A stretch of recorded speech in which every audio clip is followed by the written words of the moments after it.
a nuestra sesión de cómo mejorar la ejecución presupuestal, que va a estar a cargo de nuestra experta María Lorena Cuellar. Doctora María Lorena, para nosotros, en nombre de Colombia Líder, nuestra directora ejecutiva Karen Labrado, le agradecemos mucho por acompañarnos hoy y sobre todo por venir a compartir un poco de su conocimiento con todas las personas que se conectan de las diferentes partes del país. Por acá tenemos un saludo desde de María González, desde Apartado Antioquia, y a todas las personas que se han conectado a las diferentes partes del país les agradecemos por estar siempre dispuestos a aprender y sobre todo de cerrar la semana con broche de oro. Y qué más que con este tema tan importante que es cómo mejorar la ejecución presupuestal, más que todo en este proceso que estamos llevando a cabo en Colombia con los planes de desarrollo. Entonces, les agradecemos a todos por acompañarnos. Entonces, como les venía contando, hoy nos va a acompañar nuestra experta María Lorena, a la cual le agradecemos en nombre de Colombia Líder. Espero que le saquen el mayor provecho posible a esta sesión, que les cuento que tenemos el chat habilitado todo el tiempo para que vayan alzando su manita o vayan poniendo acá la pregunta que les surja a través de esta sesión. Pues mi querida doctora María Lorena, le doy la palabra para que salude, les dé su mensaje y luego de eso me tomo el atrevimiento de presentarla para que ellos conozcan su perfil académico y su experiencia, para que sepan con quién están. Y nada, pues María Lorena, un gusto estar con usted en la tarde de hoy. Bienvenida. Hola, buenas tardes. Muchísimas gracias, Jessica. Gracias también a Colombia Líder por este espacio, esta invitación. Me llena de emoción poder compartir con ustedes algo de lo que he venido aprendiendo durante 20 años en el servicio público, especialmente en el tema de compras públicas. Hoy vamos a hablar precisamente de cómo mejorar esa ejecución presupuestal en las compras públicas, unas recomendaciones muy puntuales que espero que les sean muy útiles y también aprender mucho, seguramente lo que ustedes también tienen para enseñar. Gracias.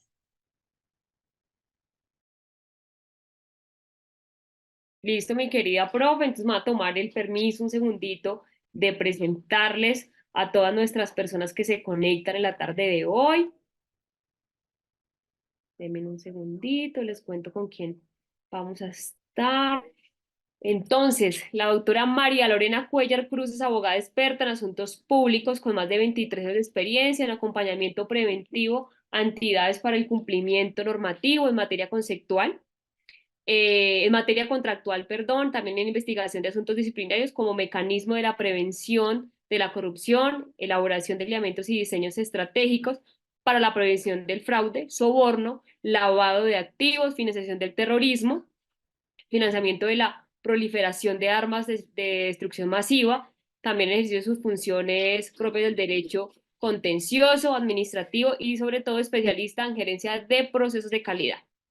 También tiene una exitosa trayectoria liderando equipos jurídicos e interdisciplinarios, capaz de manejar altos estándares de responsabilidad, facilidad de expresión y redacción de trabajo y presión en equipo. También ha ocupado cargos en el sector público como secretaria general de la Procuradora Delegada para la Contratación Estatal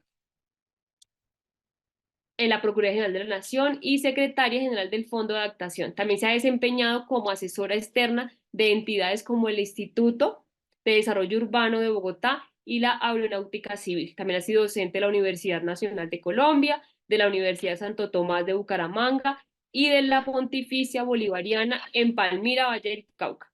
También es autora de varias publicaciones en materia de contratación estatal y gestión pública. Entonces, como les venía contando, nuestra querida doctora Marlene es una experta en el tema, sé que les va a servir todo el acompañamiento y todo lo que ella nos va a enseñar hoy, así que por favor, no se queden con ninguna duda, tengan en cuenta que tiene habilitado acá el chat.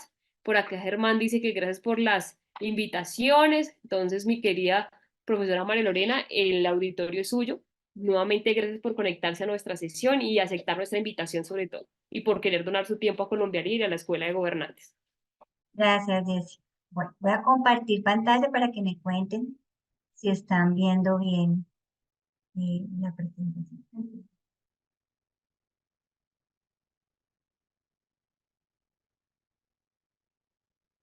¿Ahí están viendo bien? Sí, señora, aquí la vemos ¿Me escuchan perfecto. bien? Bueno, perfecto. También, profe, también te vemos y te escuchamos. Muchas gracias. Entonces vamos a iniciar. Em, Hoy vamos a hablar de un tema que todos los días escuchamos de pronto en medios de comunicación y que siempre le critican a los representantes legales de las entidades públicas y que nos cuesta mucho a los funcionarios públicos que trabajamos en temas de contratación. Y es la baja ejecución presupuestal, porque cuando tenemos una baja ejecución presupuestal, pues no cumplimos con las metas, con los indicadores necesarios y sobre todo dejamos de hacer cosas relevantes para la ciudadanía y para el servicio que prestamos como entidades públicas. Entonces, la idea es hoy compartir unos tips muy específicos frente a cada una de las etapas del proceso de compra pública. Vamos a hablar primero de unos conceptos generales que nos van a ubicar en el tema y luego vamos a hacer un ejercicio de esos tips o recomendaciones prácticos. Yo les cuento, los puse en práctica todos porque tuve la oportunidad de ser ordenadora del gasto, pero también tuve la oportunidad de ser asesora, de hacer estudios previos, de ser contratista del Estado, de disciplinar a operadores de la contratación estatal. Entonces, Dios me ha permitido tener una visión muy panorámica del ejercicio que espero hoy les pueda ser útil en esta charla.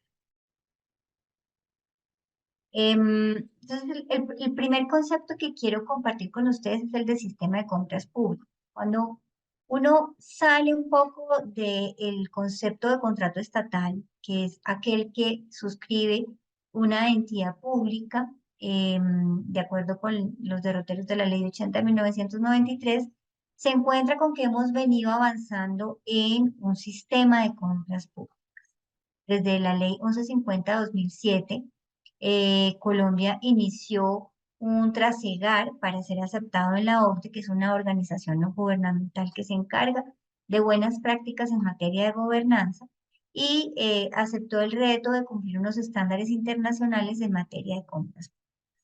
Uno de los puntos más sensibles era la creación de una autoridad administrativa que diera lineamientos y que se encargara como de la gestión de la política pública en materia de compras públicas del Estado, que es Colombia Compra Eficiente.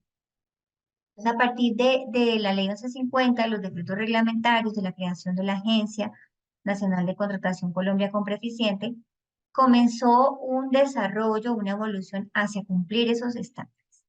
Y uno de los puntos que es relevante es entender que el contrato estatal o la compra pública es una herramienta para que el Estado cumpla sus fines.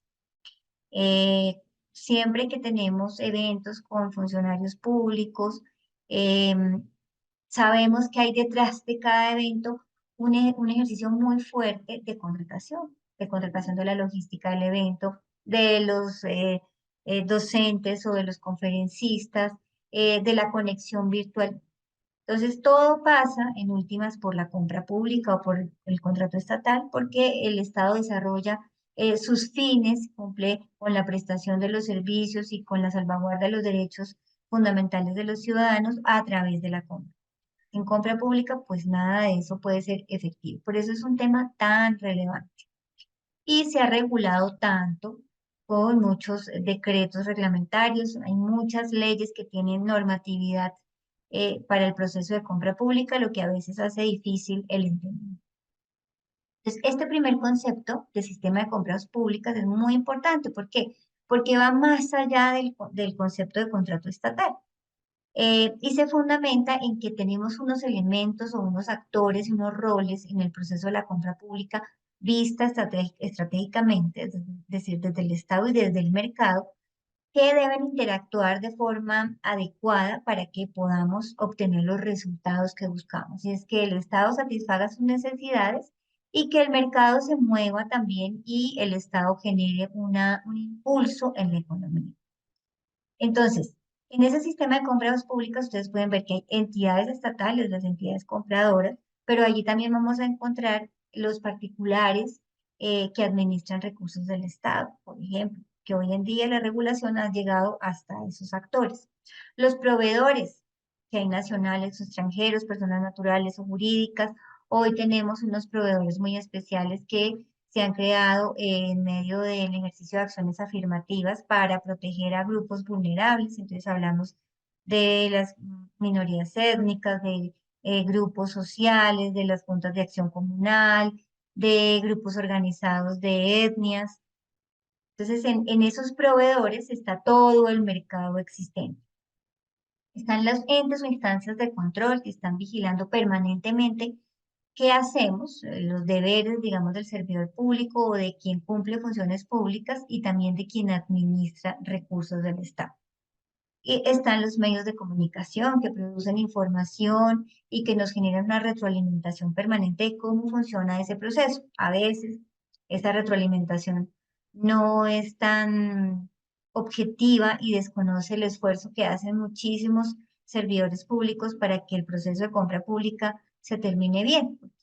La bondad, como dice el dicho, la bondad no hace ruido. Entonces, todos los procesos que salen bien, pues no salen en las noticias. En las noticias salen los procesos de compra pública que salieron mal y que generaron un escándalo, o hay problemas de corrupción, o de negligencia, o dificultades en la ejecución contractual.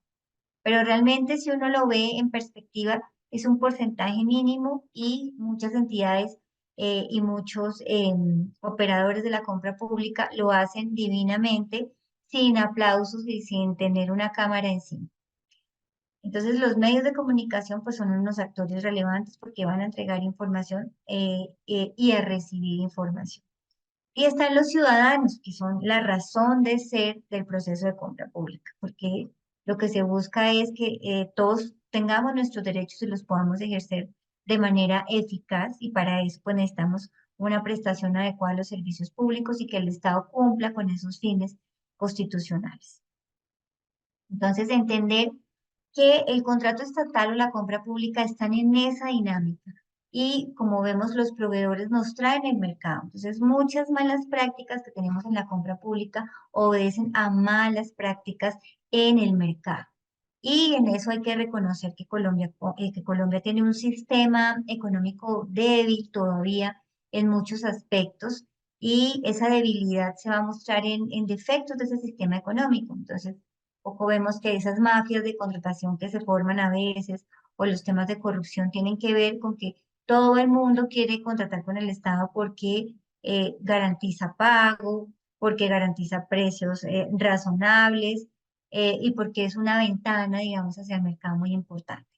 Entonces, esos defectos del mercado, de nuestra economía, pues se van a ver reflejados en la compra, desafortunadamente. Eso siempre he considerado en lo personal que podemos hacer muchos esfuerzos de regulación, muchos esfuerzos de vigilancia, pero lo que más tenemos que trabajar es tener un verdadero sistema económico en el que la geografía, el orden público o situaciones coyunturales nos aíslen y no permita que haya un intercambio de bienes, obras y servicios adecuado, y que sea el mercado el que se regule. Pues por eso necesitamos tantas normas, porque aquí la oferta y la demanda no logran regular ese mercado, incluyendo las compras del Estado.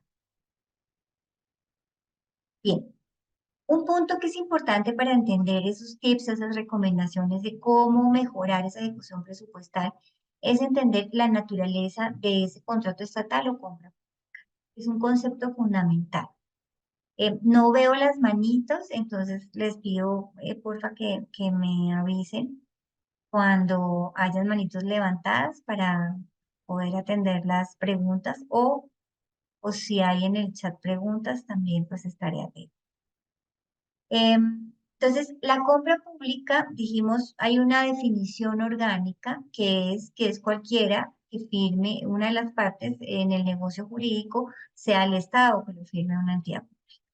La ley 1150-2007, que trajo ese concepto de sistema de compra pública, nos amplió un poco esa definición y nos dijo: será contrato estatal el que celebre una entidad del Estado, pero también aquel que involucre recursos públicos.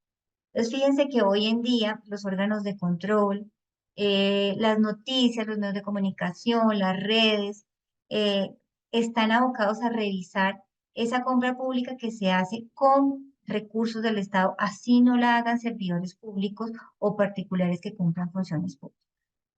Entonces, vemos que hay una revisión exhaustiva, por ejemplo, de las federaciones en las que tiene participación el Estado, en las fundaciones, en los patrimonios autónomos que se constituyen para determinados proyectos del Estado, que son privados y que se rigen por el derecho privado, pero que administran recursos. Entonces, hoy, para entender qué es lo que hace diferente esa compra pública de los contratos entre particulares y ver por qué nosotros tenemos todo un sistema normativo para regularla. Eh, pues es importante, primero, saber que históricamente, desde que Simón Bolívar pensó en la República, pensó en unas normas especiales para que el Estado contratara, con el fin de que las compras públicas satisfacieran las necesidades y el interés general, que es lo que está detrás de esa compra pública, pues fuera lo que primara en las relaciones con los particulares. Eso marca una distancia enorme entre el contrato estatal y el contrato entre particulares, aunque también tienen muchas coincidencias y la legislación civil y comercial también regula al contrato estatal en muchos aspectos. Entonces, ¿qué es lo que hace diferente esa compra pública del contrato entre particulares? Primero, pues el propósito, que es cumplir con los fines del Estado, es garantizar los derechos de los ciudadanos y permitir el desarrollo económico. Eso se va a ver reflejado en la naturaleza de esa compra pública en unas características muy importantes. Primero, los contratistas no son solo contratistas, sino que son colaboradores de la administración. Y la administración va a tener unas prerrogativas especiales porque lo que va a gobernar esa relación con el particular en un contrato es el interés general. La voluntad de las partes es un elemento muy importante, pero lo más relevante va a ser que esa voluntad honre el interés particular. Entonces, por eso el Estado tiene unos poderes o facultades excepcionales o de privilegio que no tienen los particulares en sus relaciones contractuales. Entonces, por ejemplo, el Estado puede modificar, terminar o interpretar unilateralmente un contrato expidiendo un acto administrativo. Entre particulares eso no es posible y hay que acudir al juez del contrato para que se pueda dar ese tipo de situaciones. Entonces, ¿por qué? Porque el contrato estatal o la compra pública buscan honrar ese interés general, buscan hacerlo efectivo. Entonces, también tiene unas cláusulas de privilegio. Entre particulares se puede pactar la multa y la cláusula penal pecuniaria y hoy en día también se hacen efectivas directamente, como lo hace el Estado.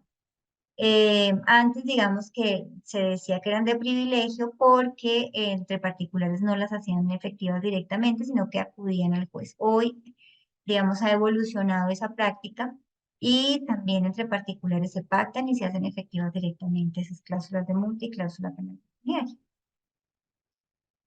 Y está la liquidación unilateral. La liquidación unilateral también es una facultad de privilegio del Estado. Entre particulares no se liquidan los contratos unilateralmente, sino que tiene que ser en el mutuo acuerdo y aquello que se salga del mutuo acuerdo pues tendrá que decidirlo el juez del contrato. La segunda característica es que es un contrato solemne. Eso está muy claro, especialmente para los contratos regulados por el Estatuto General de Contratación de la Administración Pública, que recordemos es la Ley 80, la Ley 1150, la Ley 1474, la 1882, y etcétera, etcétera. Es un etcétera muy largo porque hay muchas normas que hoy conforman ese Estatuto General de Contratación de la Administración Pública, pero siempre pensamos en la ley 80 porque digamos que fue un hito normativo que cambió un poco la visión que había sobre la compra pública en su momento y que obedeció también a un nuevo modelo constitucional. La ley sale en el 93, luego de la Constitución del 91 y busca un poco recortar esos poderes excepcionales y privilegio del Estado, pero luego, por esas imperfecciones del mercado y porque a veces los contratistas no tienen un adecuado comportamiento y no se comportan realmente como colaboradores de la administración, en la ley 1150 se retomaron como las facultades de multa y cláusula penal que no habían quedado tan claras en la ley 80. Entonces, el contrato es solemne, ¿qué significa que es solemne? Que debe constar por escrito hoy físico o electrónico. Hoy en el SECOP 2 hacemos un clic y firmamos un contrato. Hay una serie de garantías de integridad y seguridad de la información y de las transacciones, pero el SECOP 2 es una plataforma transaccional y entonces allí hacemos el ejercicio de la compra pública hoy en día. También es solemne para las entidades que no se rigen por el Estatuto General de Contratación de la Administración Pública, cuando así lo establecen en sus manuales de contratación y en sus lineamientos internos. Yo tengo que decir, la verdad, que no conozco ningún lineamiento de ese tipo de entidades en los que se establezca que los contratos puedan ser verbales. Yo creo que es por una razón muy simple y es que el control interno, las buenas prácticas, la gestión de calidad y documental, cuando uno administra recursos del Estado o cumple funciones públicas, pues son extremadamente necesarias para salvaguardar los recursos públicos y la función misma. Entonces, imagínense si se incumplen los contratos que constan por escrito, ¿cómo no se incumplirán los contratos que son verbales? Hay que recordar que, digamos, la única excepción en Ley 80 a esa solemnidad es la urgencia manifiesta, que es un tipo de contratación directa que se da excepcionalmente en unos casos específicos, que tiene un trámite de control automático casi de la Contraloría General de la Nación. Entonces, es solemne, debe constar por escrito. Allí se perfecciona lo que ha reconocido la jurisprudencia y así también lo determina el artículo 41 de la ley 80, es que se perfecciona, o sea, existe ese contrato estatal cuando las partes suscriben el correspondiente acuerdo. Decimos físico o electrónicamente. El procedimiento para su celebración, para su ejecución, para su liquidación o balance final está regulado. Entonces, en las entidades que están sometidas al Estatuto General de Contratación de la Administración Pública, pues en la Ley 80 y demás, y para las entidades de régimen especial en sus manuales de contratación y en sus lineamientos internos. O sea, la liberalidad de los operadores es menor porque hay unos procedimientos muy claros que buscan garantizar los principios de la función pública y de la adecuada gestión fiscal. Em, entonces, pues esa liberalidad va a estar con las decisiones que se deben tomar también de manera sopesada, motivada y en el marco de la legalidad. Eh, la compra pública o el contrato estatal exige una capacidad especial para celebrarse. La ley 80 nos dice que todos los contratos estatales son intuito personam, es decir, se celebran por las especiales características de ese particular. ¿Eso qué significa? Que no cualquiera contrata con el Estado. Está muy bien que busquemos democratizar el ejercicio y dar participación a todos los sectores, pero para contratar con el Estado se necesita una capacidad especial. Existe un registro único de proponentes, existen unas exigencias de índole financiero, técnico, de experiencia para contratar con el Estado que va a establecer cada entidad de acuerdo con la cuantía, la complejidad y la modalidad de selección que vaya a utilizar. Y dentro de esa idoneidad, pues están categorías muy especiales que también solo utiliza el Estado, como las inhabilidades y las incompatibilidades. Entonces, la inhabilidad es una circunstancia que me impide o ser servidor público o ser contratista. La incompatibilidad es la existencia de dos circunstancias que son incompatibles. Entonces, la inhabilidad, por ejemplo, es que me hayan condenado penalmente por delitos contra la administración pública. Allí quedo inhabilitado de manera permanente para contratar con el Estado para ser servidor público o que tenga una sanción disciplinaria o una sanción de responsabilidad fiscal o una declaración de responsabilidad fiscal, porque no es una sanción. Entonces, eso hace que yo esté inhabilitado para contratar con el Estado. Pero también existen las incompatibilidades, como les explicaba, que son dos circunstancias que son incompatibles. Por ejemplo, yo no puedo ser servidor público y al mismo tiempo ejercer actividades económicas particulares dentro de la jornada laboral prevista. Y puede haber una incompatibilidad también de intereses. Otro concepto es el conflicto de interés, que sí no solamente se utiliza con el Estado, sino que se utiliza en el mundo empresarial para cuidar las decisiones de la alta dirección. Entonces, cuando la alta dirección tiene intereses particulares que riñen con los intereses de la empresa, pues debe declararse impedido y abstenerse de tomar la decisión. Eso también existe en el Estado bajo la categoría de conflicto de interés, se predica de los servidores públicos y también de los particulares que vayan a contratar con el Estado. Las inhabilidades y las incompatibilidades son de reserva legal, es decir, solo las encontramos en la Constitución y la ley. No hay decretos reglamentarios, ni resoluciones, ni manuales de contratación que establezcan inhabilidades e incompatibilidades, pero el conflicto de interés sí se puede regular en un pliego de condiciones, en un manual de contratación. Ejemplo de un conflicto de interés, cuando yo soy diseñador de una obra y luego me presento para la ejecución de la obra en un proceso de licitación pública. Allí ya la norma me dice, ahí hay un conflicto, usted no se puede presentar hay un conflicto de interés porque pues obviamente usted cuando vaya a ejecutar los diseños va a defender la tarea que usted hizo. Y además su conocimiento del proceso pues le da una ventaja frente a otros oferentes.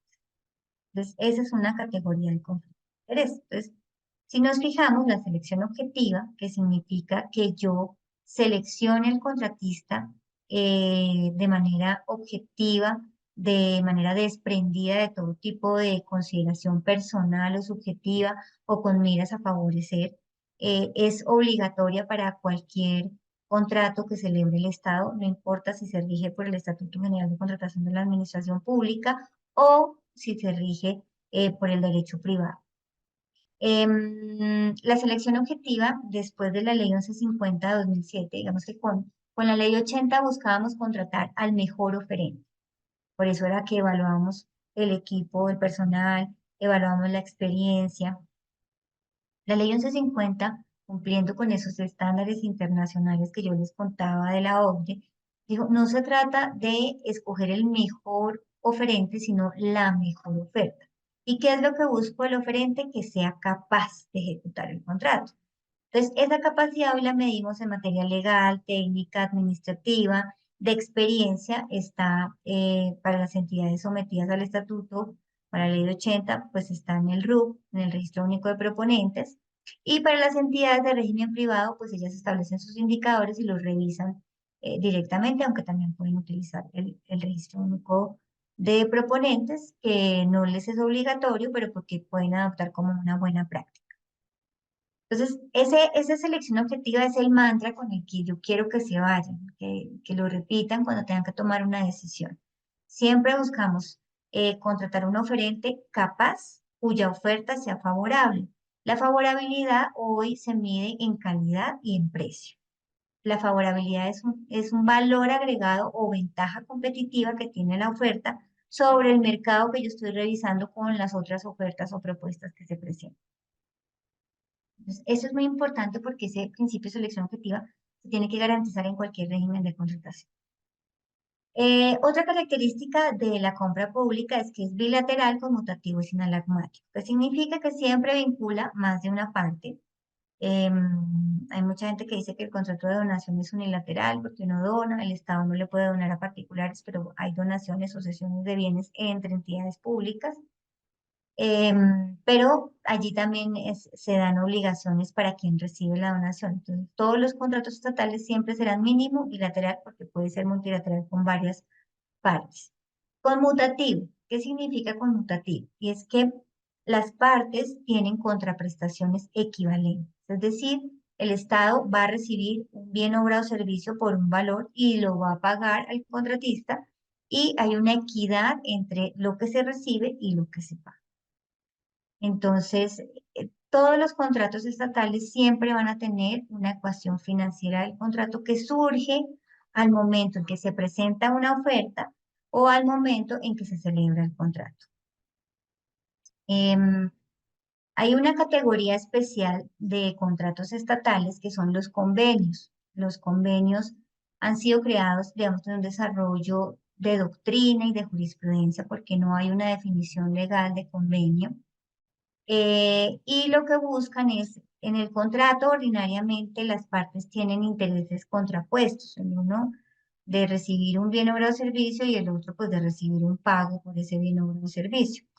En el convenio no tenemos esos intereses contrapuestos y lo que buscamos es unir esfuerzos para cumplir un objetivo común. Tenemos un interés común.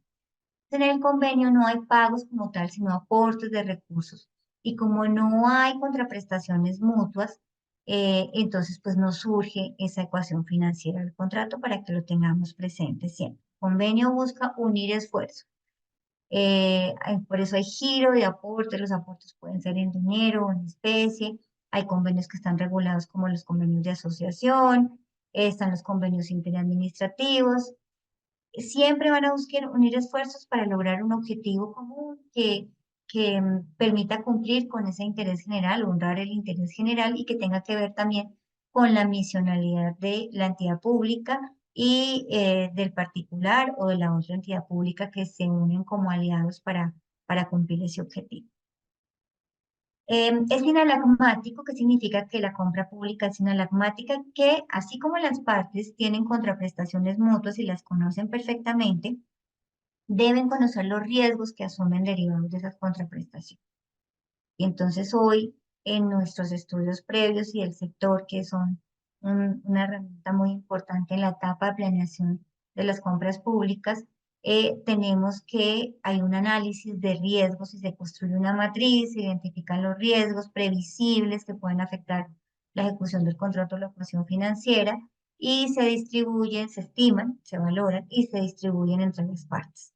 Entonces, siempre en la compra pública lo que vamos a ver es que hay un esfuerzo enorme de planeación para tener muy clara esa ecuación financiera, para que haya esa equidad de contraprestaciones, para que el contratista sea idóneo y su oferta sea favorable, y también para que se conozcan los riesgos. Los riesgos, digamos que son un tema moderno y que hoy ocupa toda la gestión de públicos y de particulares, porque busca que no se den, no ocurran esos riesgos, prevenirlos, o que si ocurren podamos tomar acción muy rápidamente para mitigar su impacto. Entonces lo vemos hoy con el tema del clima, que todos los días es más sorprendente. Lo vemos con los desastres naturales, que hay algunos que se pueden evitar, que se toman medidas específicas, lo vemos con el cuidado del medio ambiente. Entonces, el tema de los riesgos es fundamental y por eso, pues, las entidades públicas deben hacer un esfuerzo enorme para hacer esa identificación, análisis y valoración de los riesgos, pero también los particulares, cuando presentan ofertas, a veces son muy ligeros y no hacen los análisis correspondientes, sobre todo en materia económica, porque cuando se trasladan riesgos, lo que se le está trasladando a la parte es un esfuerzo económico para contener ese riesgo, para administrar. Y finalmente, ya lo habíamos dicho, el contrato estatal o la compra pública se rigen por los principios de la función administrativa y de la adecuada gestión fiscal. Siempre que enfrentemos una duda de interpretación de un contrato, una duda frente a una situación difícil que tengamos que resolver, a un conflicto que tengamos con el contratista, tenemos que buscar en esos principios herramientas para tomar las mejores decisiones. No sé si hasta aquí tenemos preguntas.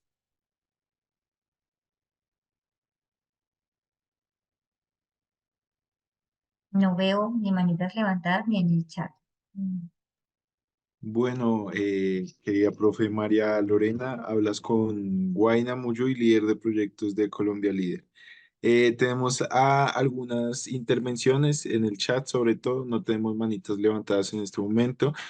Y creo que por el momento no tenemos, sobre todo son intervenciones de saludo, de agradecimiento por el espacio, también a ti, profe, por tu tiempo, pero por el momento no tenemos ninguna duda. Vale, Igual pues muchas gracias. recordamos a nuestros asistentes que cualquier pregunta, duda que le queramos hacer a la profe María Lorena, lo podemos hacer por el chat de esta reunión. Tanto por el de preguntas y respuestas como por el chat general, están todos habilitados para realizar esa intervención. Entonces, adelante, profe, continúa con tu Gracias. explicación. Gracias. Bueno, entonces ya vimos esa naturaleza especial de la compra pública, y eso va a irradiar toda la suerte, digamos, de esos negocios jurídicos en la celebración, en su ejecución, en la etapa postcontractual. Entonces, toda compra pública, sin importar el régimen que la rija, tiene unas etapas. La etapa de planeación, la de selección, la de ejecución y la de balance final. En Ley 80 se llaman al final de liquidación y cierre, pero en los regímenes especiales de contratación pues pueden tener otros nombres. ¿Qué es la etapa de planeación? La etapa de planeación es aquella en la que se hacen todas las gestiones necesarias para saber las condiciones de ese contrato, que satisfaga realmente la necesidad que tiene la entidad, cuáles son las condiciones de idoneidad que deben exigirle a ese contratista, qué se va a valorar de la favorabilidad de la oferta. Y siempre le digo a mis estudiantes que la planeación comienza cuando uno le da un voto a un candidato, porque aquí existe el voto programático. A veces pensaría que no, pero sí. La gente no hace a veces los ejercicios juiciosos de conocer los programas de gobierno antes de dar su voto, pero hay que tener la conciencia de que participamos en el ciclo de la compra pública allí, cuando votamos y escogemos un programa de gobierno que se va a ver después reflejado en un plan de desarrollo, se va a ver reflejado en planes estratégicos, en la forma en la que se van a distribuir los recursos durante un periodo específico. Entonces, allí comienza la planeación y esa baja, digamos, a todas las entidades públicas y hasta los particulares que administran recursos del Estado porque van a tener que cumplir unas metas, unos derroteros específicos que son estratégicos y transversales. Entonces, esta etapa de planeación tiene dos expresiones muy importantes. Una es el plan anual de adquisiciones, que lo que busca es organizar la contratación que vamos a hacer durante una vigencia fiscal. Y aquí es importante recordar que en Colombia existe el principio de anualidad. Y ese significa que yo debo celebrar el contrato, ejecutarlo y pagarlo durante la misma vigencia. Que cuando no logre hacer eso, debo pedir vigencias futuras, que es un préstamo que me hacen del presupuesto de años posteriores y tiene un trámite específico. O hacer una reserva presupuestal que es excepcional, está restringida y que se da realmente es cuando por causa de fuerza mayor o caso fortuito no puedo pagar en el año ese contrato que celebré y debo guardar esos recursos para pagarlo al año siguiente. Las reservas, digamos, son muy mal vistas en el ámbito fiscal porque generan desorden en la distribución e inversión de los recursos. Y por eso la Contraloría General de la República es muy juiciosa en la revisión de esas reservas que realmente estén justificadas y que no se induzcan, es decir, que yo no firme un contrato el 20 de noviembre que se va a terminar en junio del año entrante sin haber tramitado la vigencia futura y que induzca esa reserva por tanto. Entonces, con ese principio de anualidad, pues vamos a hacer todo el ejercicio de planeación. Pero aquí hay una pregunta de César Vargas que me dice, ¿se pueden suscribir convenios de cooperación con varios entes territoriales con el propósito de unir esfuerzos para la presentación de proyectos de inversión con regalías? Sí, es posible. Digamos que los objetivos comunes es posible, ya la forma en la que van a hacer el convenio, a veces hacemos convenios que no tienen la facultad de obligarnos y realmente el convenio tiene que generar obligaciones, no puede ser como en abstracto, tiene que ser muy claro cuál es su objeto, cuál es la finalidad común que persiguen y cuáles van a ser los aportes de las partes que se van a vincular, siempre pensando en el interés general. Ese objeto suena muy válido. La respuesta es sí, pero dependerá también pues de todo el ejercicio de planeación y de celebración de ese convenio. Espero haber respondido, César. Bien. Entonces, Profe, por eh, acá tenemos una preguntita, no sé si la viste. Ah, sí, creo que la contestaste, sí, sí. ya, sí, señora. Listo, listo. Gracias. Entonces, esta etapa de planeación es fundamental. O sea, así como nosotros en la vida privada tenemos que planear cuando vamos a hacer un viaje, tenemos que planear pasar el mes en limpio en materia financiera, tenemos que planear ese balance de vida laboral y vida personal, pues en el Estado hay que hacerlo mucho más eficiente y de manera más estricta. Entonces, planear pasa por todas estas actividades, siempre buscando que yo respete ese principio de anualidad y que cumpla con los derroteros que tengo en mi misión y mi visión institucional. Entonces, ¿cuándo comienza esa etapa? Desde el plan anual de adquisiciones, que es como el primer ejercicio, pero yo diría que desde antes, cuando pedimos el presupuesto, pues estamos haciendo un ejercicio de planeación, porque ya vamos a ver cómo vamos a distribuir y a ejecutar esos recursos. Y luego, eso lo vamos a traducir cuando nos entregan el presupuesto en un plan anual de adquisiciones que va de 1 de enero a 31 de diciembre, es decir, por toda la vigencia y que va a traer todas las contrataciones que vamos a hacer durante esa vigencia y va a establecer cuál es el objeto, va a tener unos códigos de Naciones Unidas que son estándar. O sea, si yo saco mi plan en China, pueden saber qué es lo que voy a contratar porque ese código es estándar. Voy a establecer cuál es el cronograma de esa contratación, cuál es su valor estimado, si necesito vigencias futuras o no y demás. El plan se debe publicar antes del 31 de enero en el SECOP y en la página web de la entidad bajo pues, las exigencias técnicas que establezca Colombia Compra Eficiente. Y vamos a ver más adelante que implica un seguimiento y una ejecución razonable. No debo contratar todo lo que está en el plan, pero si dejo de hacerlo tengo que tener una justificación. Un año en el que el plan se quedó muy corto fue el 2020. Con la pandemia, muchas entidades tuvieron que dejar de hacer las contrataciones que ordinariamente hacían, aseo, cafetería, papelería, porque tuvimos que hacer un teletrabajo y pues las sedes estaban desocupadas, entonces tuvo que hacer todo un ejercicio distinto, pero tuvieron que contratar cosas que no estaban en ese plan, todos los elementos de bioseguridad, todo lo necesario para hacer esos protocolos, para estar conectados virtualmente. Entonces, el plan se hace con miras a que se cumpla, pero como es un plan, podemos tener acciones de modificación de ese plan cuando no tengamos ya la necesidad o cuando tengamos otra necesidad más apremiante y demás. La segunda expresión de esa planeación son los estudios previos y del sector. En la ley 80, pues está el decreto reglamentario que establece el 1082 de 2015, que establece cuál es ese checklist mínimo de los estudios previos. Colombia Compra tiene guías para hacer todo el ejercicio de planeación de esos estudios previos y la norma nos trae como los derroteros generales para hacerlo.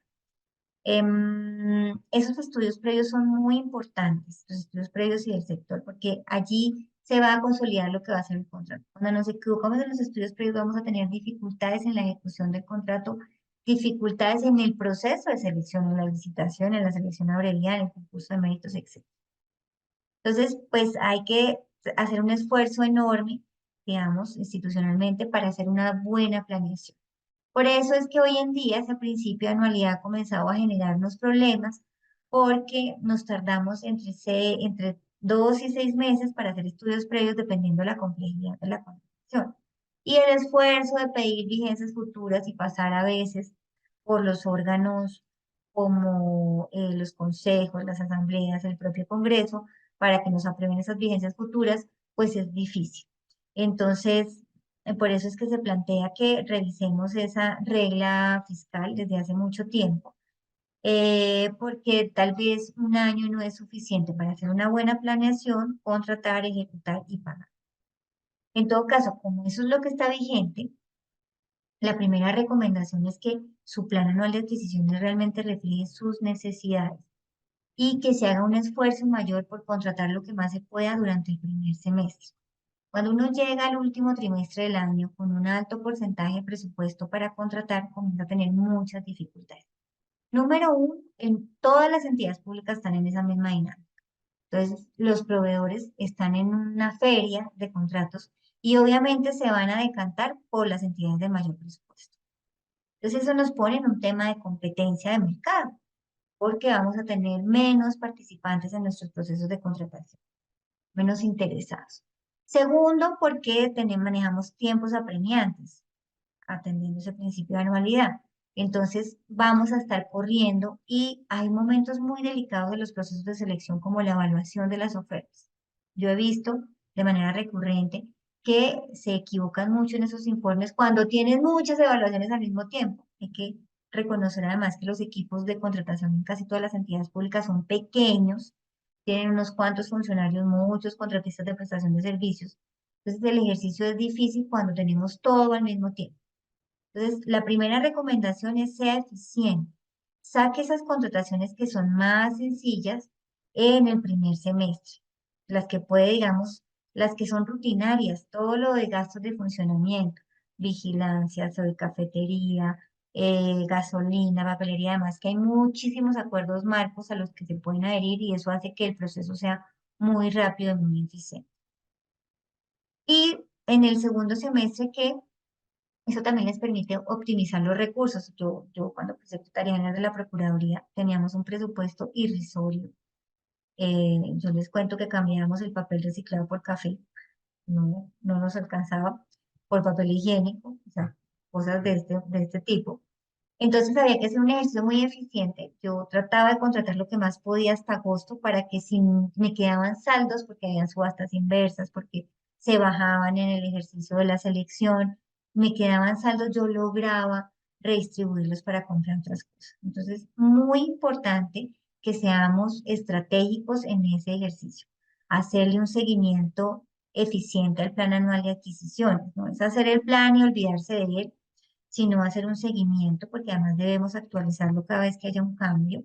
Nosotros podemos dejar de contratar lo que está en el plan anual de adquisiciones, pero no podemos contratar nada que no esté en el plan anual de adquisiciones. Entonces, si me sale una nueva necesidad, pues hay que hacer el trámite de modificación. Ese seguimiento al plan anual de adquisiciones debe hacerlo alguien que tenga, digamos, autoridad en la entidad y que pueda un poco poner contra las puertas a las diferentes áreas para que cumplan los cronogramas. Yo lo hacía cuando fui ordenadora del gasto siempre y mandaba un oficio mensual, un electrónico, en el que decía, mire, señor gerente de este proceso de contratación, usted se comprometió a que en marzo me enviaba los estudios previos para abrir en abril y no ha sucedido y estamos en mayo. ¿Por qué? Porque eso me va a atrasar, eso me afecta a mi PAC, que es el plan anualizado de caja, lo que cada mes Hacienda me envía para que yo ejecute los recursos y me enfrenta a esa situación de tener que estar contratando a final del año con todas las dificultades que eso puede implicar. Además de que, me acuerdo mucho, antes de que fuera tan severo este ejercicio, se firmaban los contratos el 27 de diciembre con la plata de ese año y no se pedían vigencias futuras. Todo ha venido cambiando y mejorando poco a poco. Pero recuerdo mucho que un 27 de diciembre más o menos me tocó en esa época, que además no era tan sencillo el tema de los medios electrónicos, perseguir a un contratista que estaba en un crucero para que firmara el contrato y poderlo perfeccionar.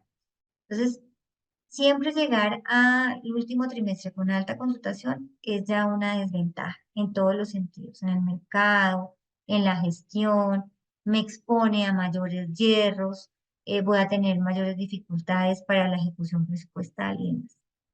Entonces, por eso es muy importante y es, digamos, lo primero que hay que recomendar es que ese plan anual de adquisiciones sea muy eficiente y haya alguien que esté persiguiendo a todo el mundo para que se cumpla. Una recomendación es que su manual de contratación sea, realmente haya sido elaborado en el equipo, no por un experto de fuera, sino, bueno, puede ser con el acompañamiento de ese experto de fuera, pero que se haga con la gente involucrada en el proceso de compra público, que se haga estratégicamente como proceso dentro de los macroprocesos de la entidad y que permita que sea muy sencillo, muy práctico. No se trata de repetir la norma, porque además cuando repetimos la norma pues quedamos desactualizados muy rápido, porque se cambian mucho las normas, hay una dinámica legislativa enorme. Y que sea muy sencillo, la mayor parte de los técnicos son los que más deben aplicar, digamos, de manual, entonces tienen que estar en un lenguaje muy sencillo que le permita a todos los operadores del proceso de compra pública, a los proveedores que están afuera, que ese manual tiene que ser publicado también, pues entender cómo es nuestro flujo de acción interno, cómo va a irse gestando ese proceso de compra pública, quién hace qué internamente en la entidad y cuáles son los lineamientos o políticas generales de la entidad. Y ahí es muy importante que haya orientaciones o lineamientos sobre la elaboración de los estudios previos y el sector. La modificación del plan anual de adquisiciones se debe realizar mediante algún manual o acto administrativo y cómo es el proceso. No, sobre eso no hay regulación específica. En su manual de contratación deberían regular cómo, quién aprueba el plan y quién lo puede modificar y cuál es el procedimiento. Yo les voy a contar el que utilizábamos nosotros, que era que los 5 primeros días hábiles del mes, los dueños o líderes de los procesos tenían que remitir cualquier ajuste para hacer un cambio. Solo se hacían los 10 primeros días hábiles del mes y se cerraba para ya el mes siguiente para actualizar ese plan anual de adquisiciones. He visto que ahora tienen comités, que los comités son los que aprueban ese plan y le hacen seguimiento y aprueban también las modificaciones. Yo recomendaría que se tenga regulado en el manual de manera muy sencilla porque a veces es difícil hacer todo el procedimiento y esto se requiere de mucha rapidez. Jessica, sí. Profe, acá hay una preguntita en el chat, dice, la modificación del plan anual de Sí, adquisiciones. ya la contesté. Ah, ok, profe, está yo atrasadísima, entonces, perdón. No te preocupes, gracias. Entonces, es como ustedes lo establezcan en su manual o de pronto si tienen un lineamiento interno para eso. La recomendación es que en el manual se regule cómo se elabora ese plan anual de adquisiciones para que realmente refleje las necesidades de la entidad y cómo se modifica y se actualiza, porque más que modificación se llama actualización ese plan anual de adquisiciones y cómo se le hace seguimiento para que se... no sé si respondí la pregunta.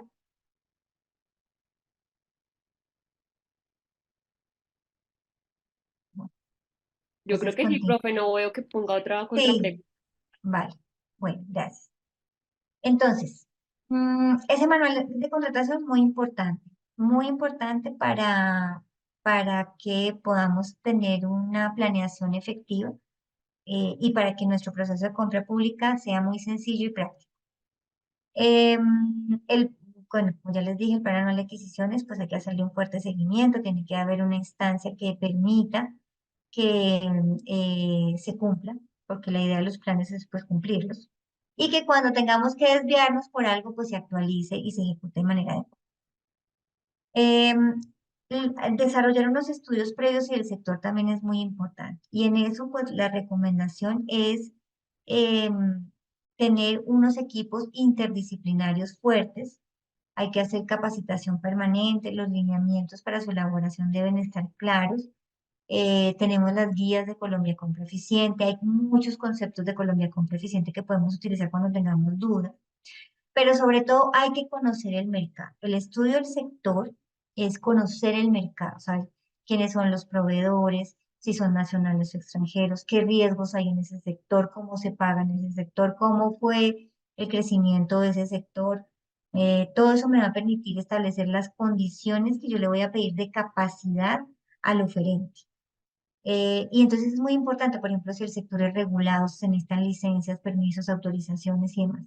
Entonces, hay que tener un grupo de trabajo fuerte que elabore los estudios previos. Y yo cuando era ordenadora del gasto les voy a decir que jamás firmé nada sin haber visto los estudios previos o la justificación. Yo, pues me desgastaba muchísimo.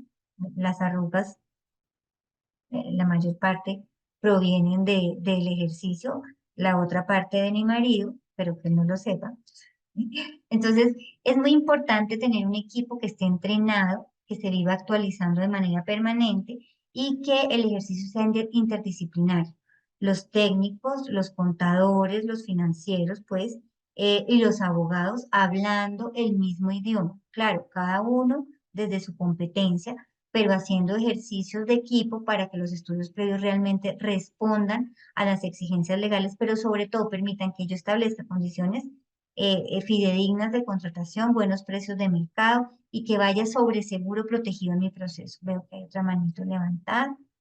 ¿Qué pasa cuando los planes anuales de adquisiciones se hacen más como protocolo y no se le da ejecución a este? Pues nos exponen, primero pues incumplimos el deber de administrar adecuadamente los recursos públicos, ¿no? Ese es el segundo punto, pues no somos eficientes en la función que cumplimos como entidad pública o como particular que administra recursos públicos o cumple funciones públicas. Y tercero, pues nos exponemos a los entes de control. La Contraloría en sus auditorías hace control de desempeño, que significa que van a revisar resultados. Y creo que la Contraloría ha tenido un vuelco muy importante en ese sentido, ya no de quedarse tanto en el procedimiento, sino en el resultado. Entonces, pues nos exponemos a responsabilidades disciplinarias y fiscales, pero sobre todo a deslegitimar la tarea que hacemos y a menoscabar los derechos de los ciudadanos.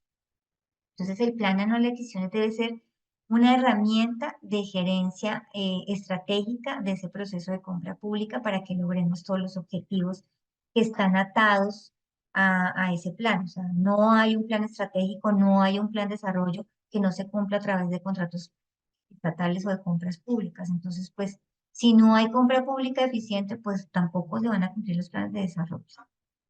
Espero haber dado respuesta. Entonces, el otro tema es, si yo hago un ejercicio de estudios previos, interdisciplinario, juicioso, responsable, pues eso se va a ver reflejado en las condiciones de los pliegos de condiciones, invitación pública, términos de referencia o como le llamen en el régimen de derecho privado.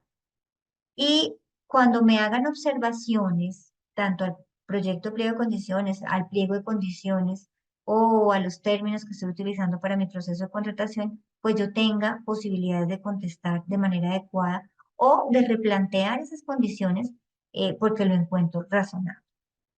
Entonces, es importante que esos estudios previos se vean reflejados en ese proyecto de pliego de condiciones o en el pliego de condiciones o condiciones de contratación y que se expongan, digamos, al mercado para que se validen.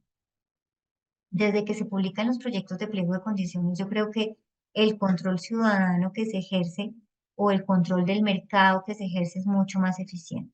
Porque antes de que se abra el proceso, pues la gente puede decir, mire, está loco con esta especificación técnica o está orientando el proceso de consultación, está llevando a un monopolio del mercado, a una práctica de competencia desleal o demás. Entonces, ese ejercicio, estudios previos, se va a ver reflejado en un buen pliego de condiciones y en que yo pueda analizar realmente las observaciones o requerimientos de aclaración y demás que me hacen en los procesos de contratación.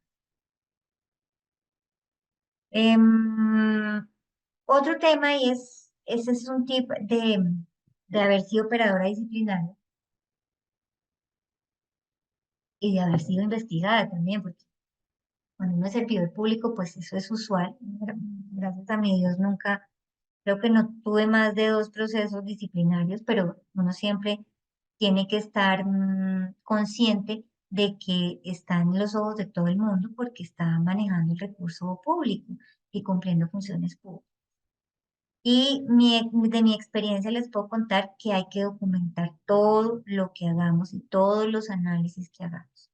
Entonces, yo tenía procesos disciplinarios por planeación en los contratos y muchos abogados, apoderados o investigados pedían como prueba testimonios frente a los estudios previos. Pues yo se los negaba porque los estudios previos es lo que esté en el documento.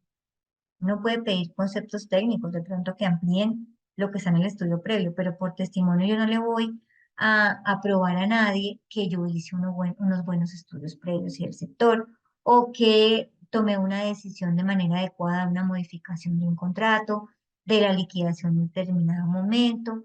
Entonces, siempre hay que documentar todos los análisis que hacemos, sobre todo de los riesgos de cada decisión, de las normas que revisamos, de los conceptos que utilizamos, y hay que documentarlo porque acuérdense que la responsabilidad penal, por ejemplo, derivada de los contratos estatales es de 20 años. Y yo les voy a contar ahí una experiencia personal. Yo fui contratista de una entidad hace muchísimos años, como 17. Estaba muy chiquita, empezando, y de pronto me llegó una citación de la fiscalía, pues que me muere, ¿no? Del primero cuando le llega eso, me muere. Y después entré a ver que era un testimonio en un proceso penal eh, y el delito que establecían era peculado o peculado a favor de terceros y celebración indebida de contratos. Son unos delitos graves. Entonces yo llegué al testimonio, me preguntó el fiscal, mire, ¿usted se acuerda del contrato tal de hacía 15 años? Entonces yo le dije, pues, me acuerdo, por favor, no me presente la carpeta para yo revisar. Cuando abrí la carpeta, encontré era un contrato que se había suscrito para unos radios, para comprar unos radios que se iban a instalar en una estructura militar y el ejército tenía que construir esa estructura militar y la entidad en la que yo estaba tenía que entregar los radios. Se compraron los radios, se dio un anticipo, no se podían recibir los radios porque el ejército nunca construyó la estructura y no había dónde instalarlos. Cuando yo llegué a la entidad, yo era contratista, vi esa situación, le escribimos al general, al coronel, a todos, del ejército para verificar si se iba a construir o no, si había otra estructura en la que se pudieran instalar esos radios y cumplieran con el objeto del contrato. No podíamos recibirlos porque se dañaban si no se instalaban inmediatamente. Entonces, pues no se recibieron, el contratista que se había recibido un anticipo, pues no lo amortizó. Entonces, yo cuando me fui de la entidad, dejé y se escribió a todas partes, se consultó acá técnicamente, lo mejor es dar por terminado por mutuo acuerdo ese contrato, y llegar pues a un arreglo con el contratista o de lo contrario plantear una terminación unilateral. Bueno, todo el panorama jurídico con las recomendaciones. Les dije, hay un anticipo de por medio, hay que salvaguardar esos recursos. Recordemos que el anticipo es un préstamo que se le hace al contratista para facilitar la ejecución, pero los dineros son públicos. Y hasta que no amorticen cada factura un porcentaje y amortice la totalidad del anticipo, pues esos recursos no, digamos, se consideran públicos y cualquier problema que exista constituye un delito, pues, si se pierden, si no se devuelven, si no se invierten, como es. Yo dejé todo el informe, ahí estaban todos mis oficios, pero pues parece que eso lo perdieron y nunca se recuperó ese anticipo. Y era muy chistoso porque adicional a eso, el fiscal no había vinculado al más importante que era el contratista, que era el que se había apropiado de los recursos del anticipo. Entonces, eso es para que veamos hasta dónde puede llegar nuestra responsabilidad, por qué es tan importante dejar constancia y documentar todas las decisiones que nosotros tomamos y hacer un análisis integral de los riesgos, especialmente que asumimos cuando tomamos una decisión. Bien.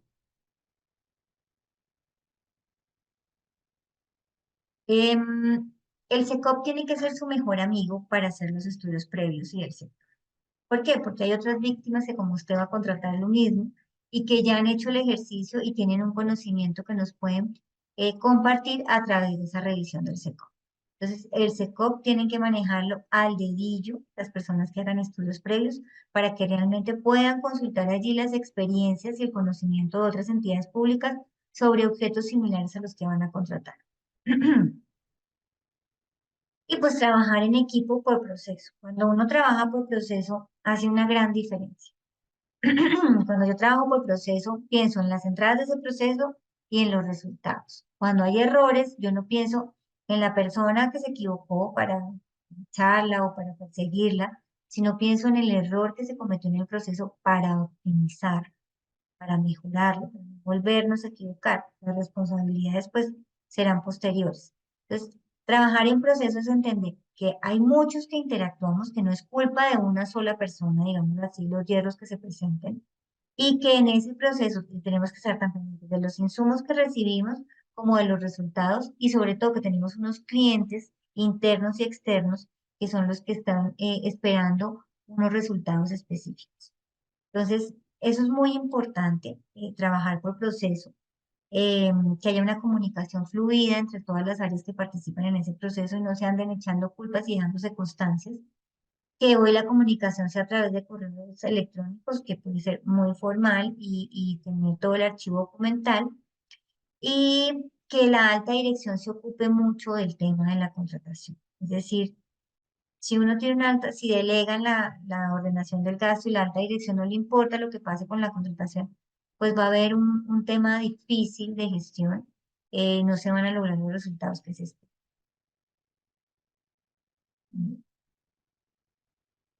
Aquí está el plan anual de adquisiciones, esa es la estructura que tiene.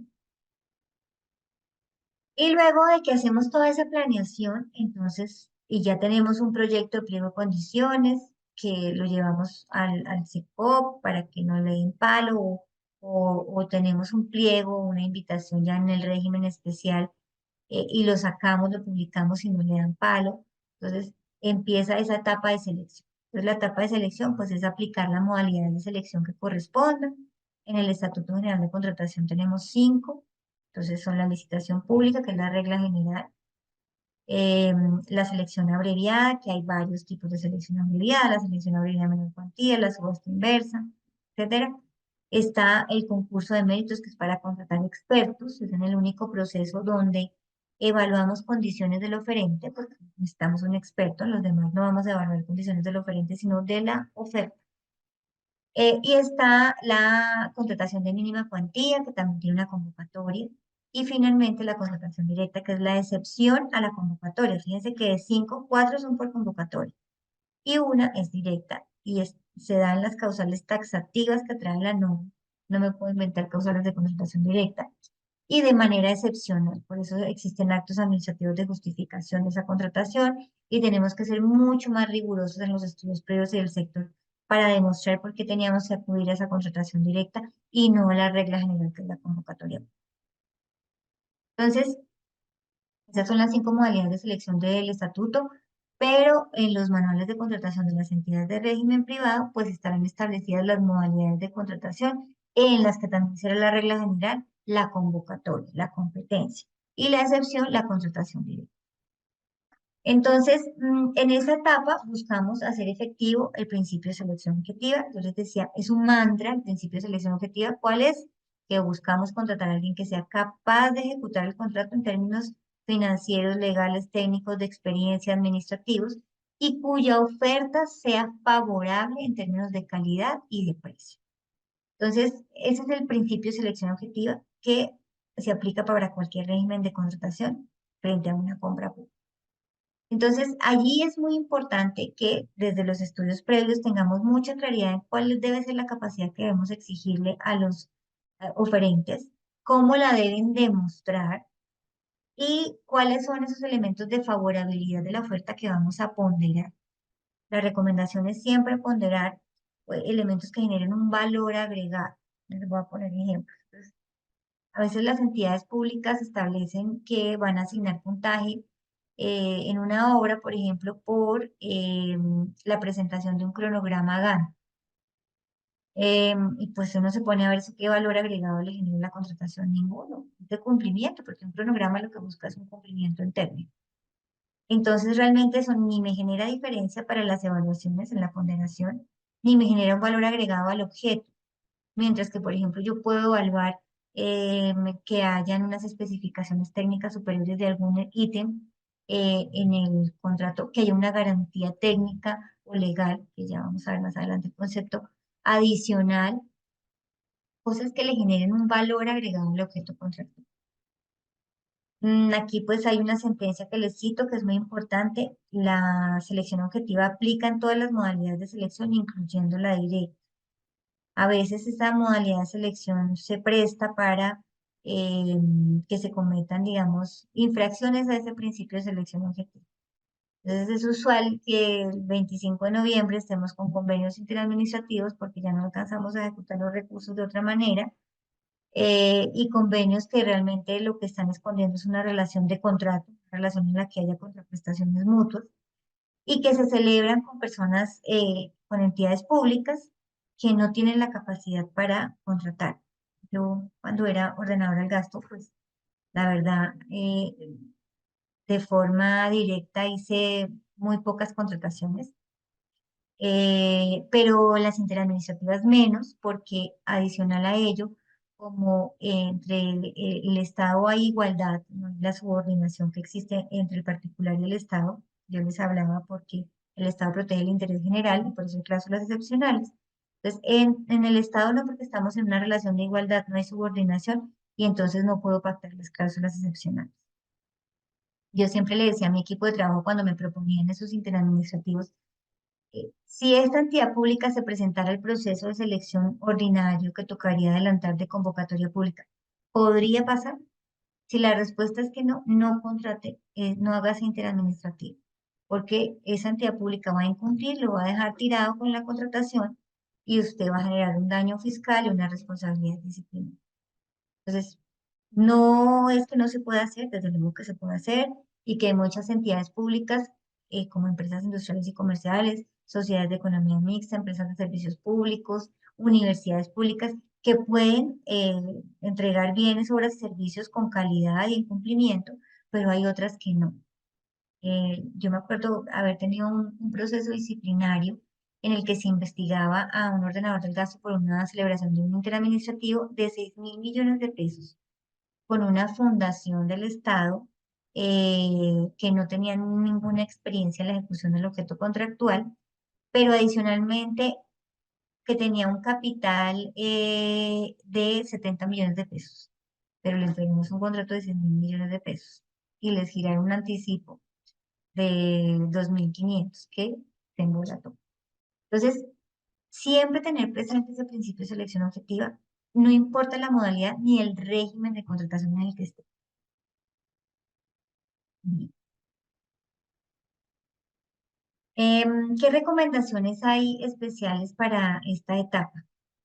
Tener muy claro qué es la selección objetiva específicamente y cómo voy a ponderar las ofertas. Los pliegos de condiciones, invitaciones públicas, términos de referencia tienen que quedar tan claros que los entienda cualquier persona. Entonces, y tienen que ser sencillos, eh, pertinentes, porque yo no puedo inducir a error a los oferentes y si lo hago, pues cuando hayan dificultades, tengo que aplicar la favorabilidad y declarar ineficaz, por ejemplo, una exigencia o entenderla a favor de los oferentes. Entonces, la claridad del pliego de condiciones es supremamente importante.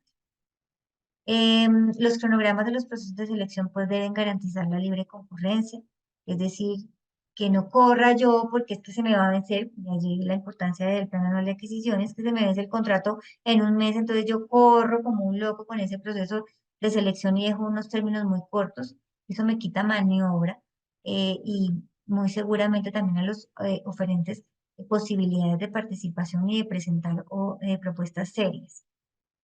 Em, el tema de la evaluación de las ofertas en los procesos de selección es súper importante. Ahí también tenemos que tener equipos interdisciplinarios capacitados para hacer la tarea.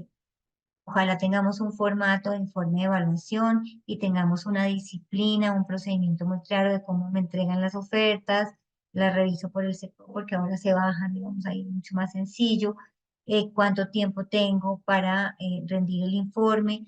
El informe es de comité, el comité de evaluación es comité, no es cada uno con un informe, sino que hay que hacer un trabajo en equipo para rendir esos informes. Los informes tienen que ser supremamente claros para que los entienda cualquiera y para que puedan ser, digamos, objeto de contradicción por parte de esos oferentes. Siempre se debe pensar en el principio de conservación de la oferta o en la subsanabilidad, es decir, yo no debo rechazar ofertas por cosas nimias, susceptibles de ser subsanadas, porque lo que estoy buscando es la eficacia del proceso de contratación. Imagínense cuánto cuesta una licitación, cuánto cuesta una selección abreviada, un concurso de méritos, cuánto tiempo pierde la administración en una declaratoria de cierre. Entonces, ahí es muy importante tener ese equipo capacitado, ojalá tener estandarizado la presentación de informes y tener un procedimiento, lineamiento de cómo nos sentamos en comité y definimos esos informes. Luego viene la etapa de ejecución, entonces ya celebramos el contrato, lo perfeccionamos con la firma de las partes, física o electrónica, y vamos a ejecutarlo. Entonces, pues hay unos requisitos de ejecución, los mínimos son el registro presupuestal y la aprobación de la garantía única. eh, y a veces tenemos requisitos que se han pactado en el pliego de condiciones o en el contrato mismo, que me presente el plan de inversión del anticipo, que me presente el equipo de trabajo, un cronograma. Entonces, se firma el acta de inicio o se inicia el contrato. El acta de inicio es una formalidad que se crea para tener un control sobre el plazo de ejecución, pero no es necesaria. Lo importante es que se hayan cumplido los requisitos de ejecución para poder iniciar la ejecución del contrato. Entonces, en esta etapa va a haber dos protagonistas muy importantes, que son el ordenador de gasto, por supuesto, y el supervisor o interventor. Entonces, el supervisor o interventor va a ser la persona encargada de la vigilancia de ese y control de ese contrato que suscribimos. No hay contrato sin instancia de vigilancia. Tiene supervisor o tiene interventor o tiene ambas figuras, que no es lo deseado. Y si no tiene un supervisor o interventor, entonces el ordenador del gasto responde por la vigilancia y control de ese contrato. No se puede quedar ni un día sin vigilancia. Entonces es muy importante que desde la fase de planeación pensemos en esa instancia de vigilancia del contrato. Si lo va a hacer, tengo yo un supervisor en mi planta. Si necesita ese supervisor un apoyo a través de un contrato de prestación de servicios. Si realmente el contrato lo que requiere es una interventoría.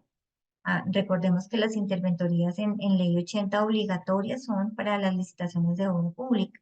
En los demás procesos yo tengo que definir si necesito interventoría o no. Entonces tengo que pensar desde que estoy planeando ese contrato cuál va a ser la instancia de vigilancia, porque si es un interventor, pues me toca sacar un concurso de méritos y a la par ir trabajando ese proceso de selección. Creo que hay una manita levantada. Ah, no, pero no es una pregunta. Pero Helman Murillo tiene la manito levantada, sí, señora, adelante. Espérame, lo busco acá y le activo el micrófono. Dame un segundito, profe. Perfecto.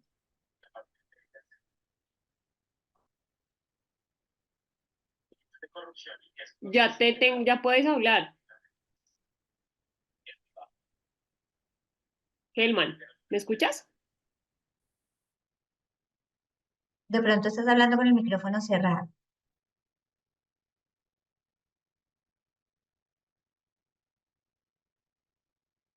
Helman, no te escuchamos.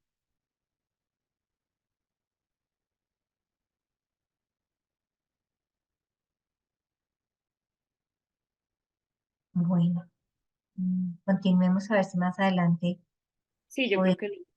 escuchar la pregunta de Helman. Bueno, entonces están las figuras de vigilancia y control del contrato.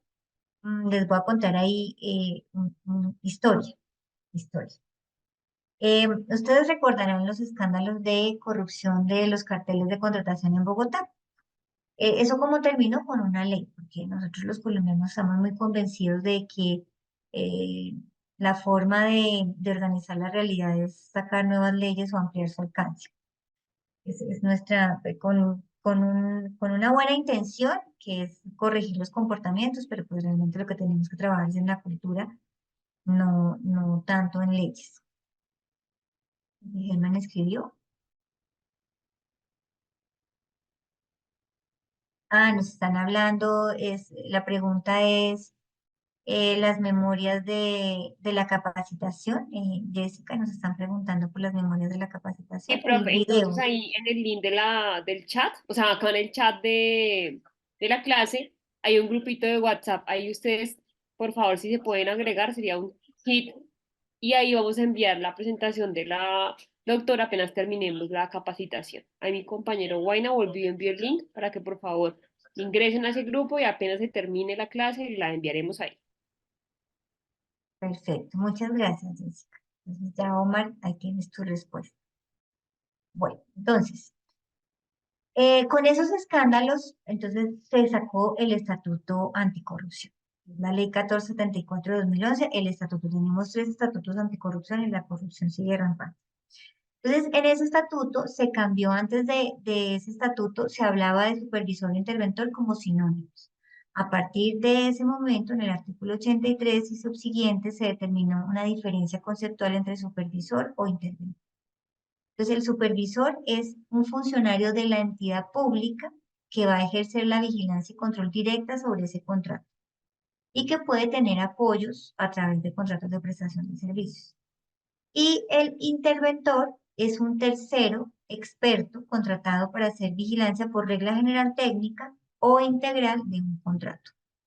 El supervisor no tiene que ser experto, no se requieren conocimientos especializados y hace una vigilancia integral de todos los aspectos del contrato. El interventor puede ser que la vigilancia sea solo técnica o integral. Yo, la verdad, no conozco ningún ejemplo de interventoría solo técnica. Siempre las interventorías son integrales. La interventoría la contrato a través de un proceso de concurso de méritos o en el régimen especial, pues la modalidad de selección que tenga. Y la supervisión designa al funcionario. Puede ser una supervisión conjunta, o sea, varios funcionarios, puede ser un supervisor y un contratista de prestación de servicios que va a ejercer un apoyo, pero el que sigue respondiendo como supervisor es el funcionario público. Entonces, esas dos figuras son las que van a vigilar la ejecución contractual. Por regla general no deben concurrir, porque cuando yo tengo tantos responsables, ninguno responde. Entonces, es importante que sí concurren a estén divididas las funciones del supervisor y el interventor, pero la recomendación es que no concurran. Y que en la etapa de planeación siempre piense quién va a vigilar ese contrato, lo tenga muy claro. Tenemos varias preguntitas en las memorias. Sí, nos dice John Ariza, interventoría técnica, administrativa financiera. Así es, yo la verdad hasta ahora no conozco ninguna entidad que contrate solo interventoría técnica, pero la norma nos dice que por regla general la interventoría es solo técnica o que se puede contratar integral.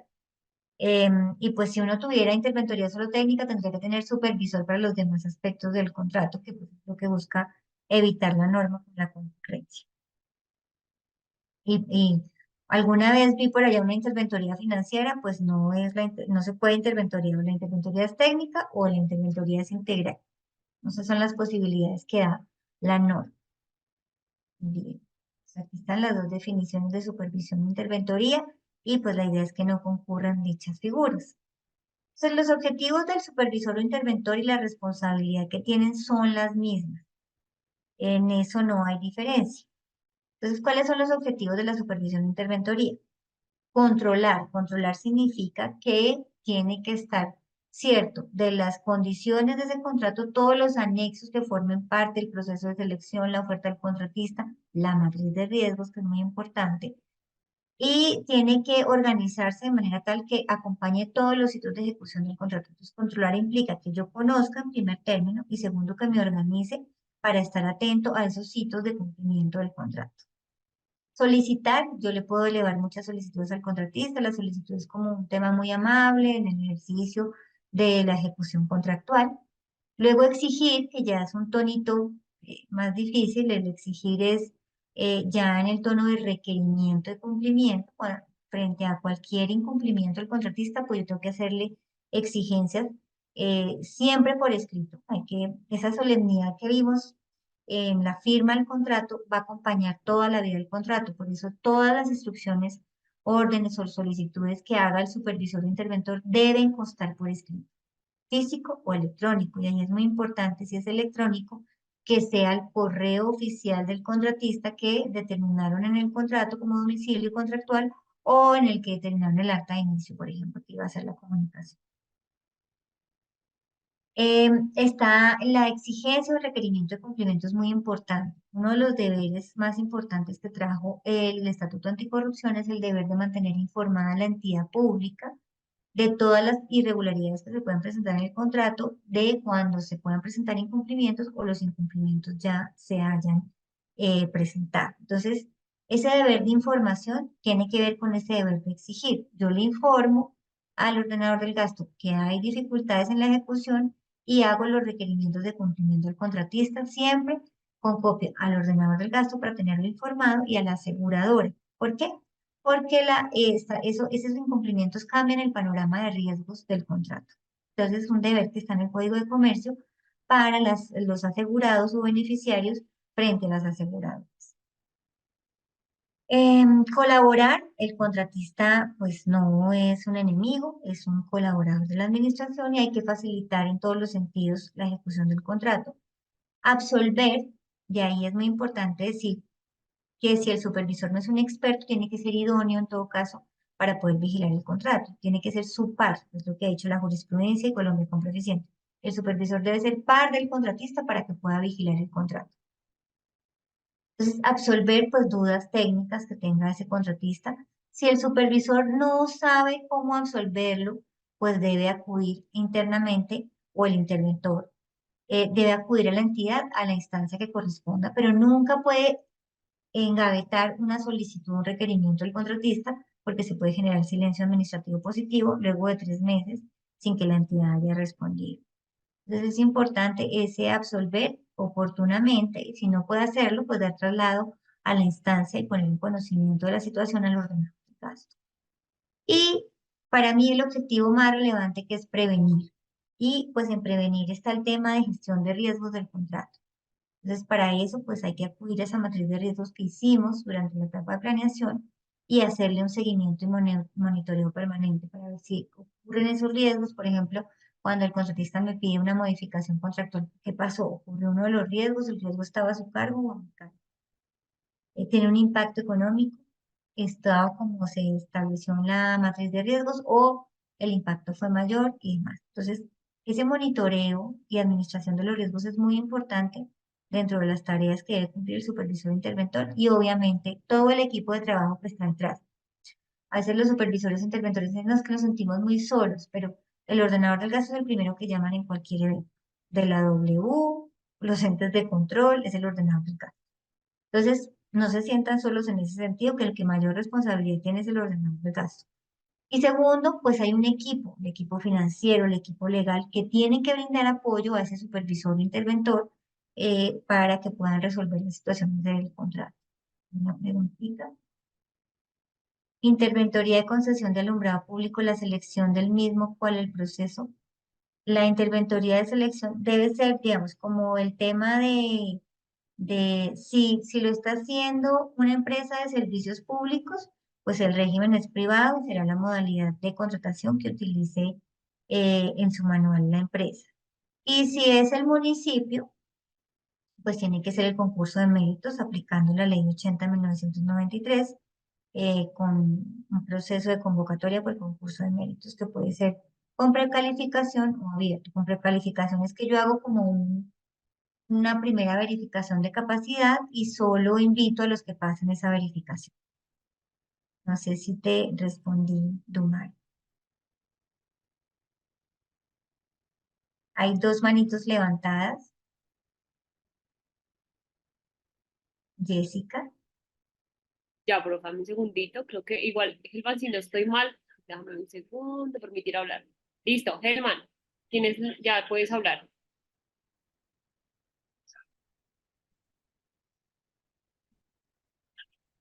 No, creo que solamente es el profe. ¿Sí? ¿No había otra manita? Ah, No, bueno, no, señora. perfecto. Gracias. Bueno, entonces, ¿cuáles son las recomendaciones para esta etapa? Hay que escoger bien la figura de vigilancia desde la planeación del contrato. Número uno.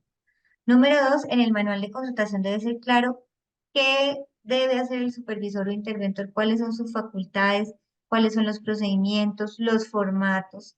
Ojalá tengamos formatos de actas, tengamos formatos de modificación contractual, de justificación de modificaciones contractuales, de informe de supervisión o interventoría, de certificación de cumplimiento para pago y demás.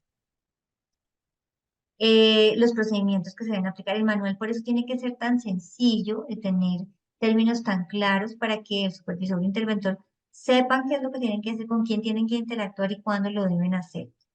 Hay que establecer dentro de las políticas del manual de contratación una capacitación permanente de todos los operadores de ese proceso de compra pública, porque aquí cambian muchísimo las normas. Y en ese sentido, pues hay que mantener No, actualizado claro. personal.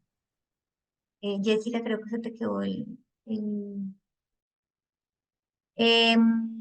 establecer coordinaciones de supervisión o interventoría. ¿Eso qué es? Cuando tenemos, eso se da cuando hay entidades muy grandes. De pronto para una entidad pequeña eso no es eficiente, pero para entidades muy grandes que tienen proyectos de contratación muy grandes, pues a veces los supervisores están muy sueltos. Entonces, yo por lo menos implementé una coordinación en los jefes de área. Ellos tenían que estar al tanto de las supervisiones de su área y de las interventorías y estar pendientes, digamos, de cómo iba esa ejecución contractual, de si se estaba cumpliendo el contrato, si había problemáticas, tenían que avalar las modificaciones, tenían que avalar como las aprobaciones de mayores cantidades de obra, como las cosas trascendentales dentro del ejercicio contractual.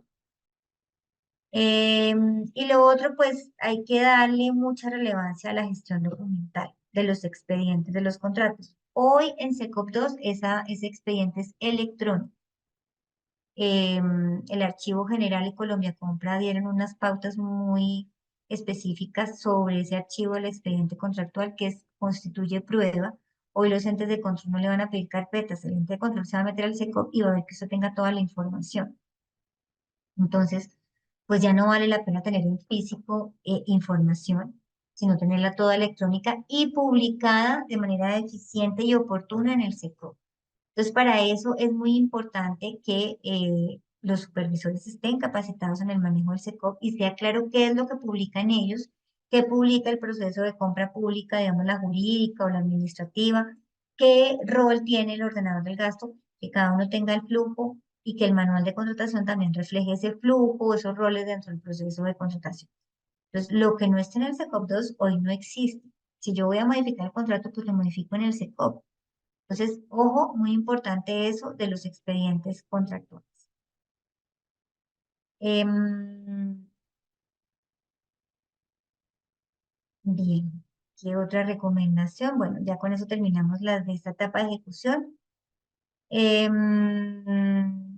Yo tenía un ejercicio práctico que hacía con los supervisores e interventores de mi área, siempre, em, que era estar muy pendiente de las ejecuciones, hacíamos como mesas de trabajo para ver cómo iba. El ordenador del gasto tiene que estar muy al tanto de esas ejecuciones para que no lo sorprendan.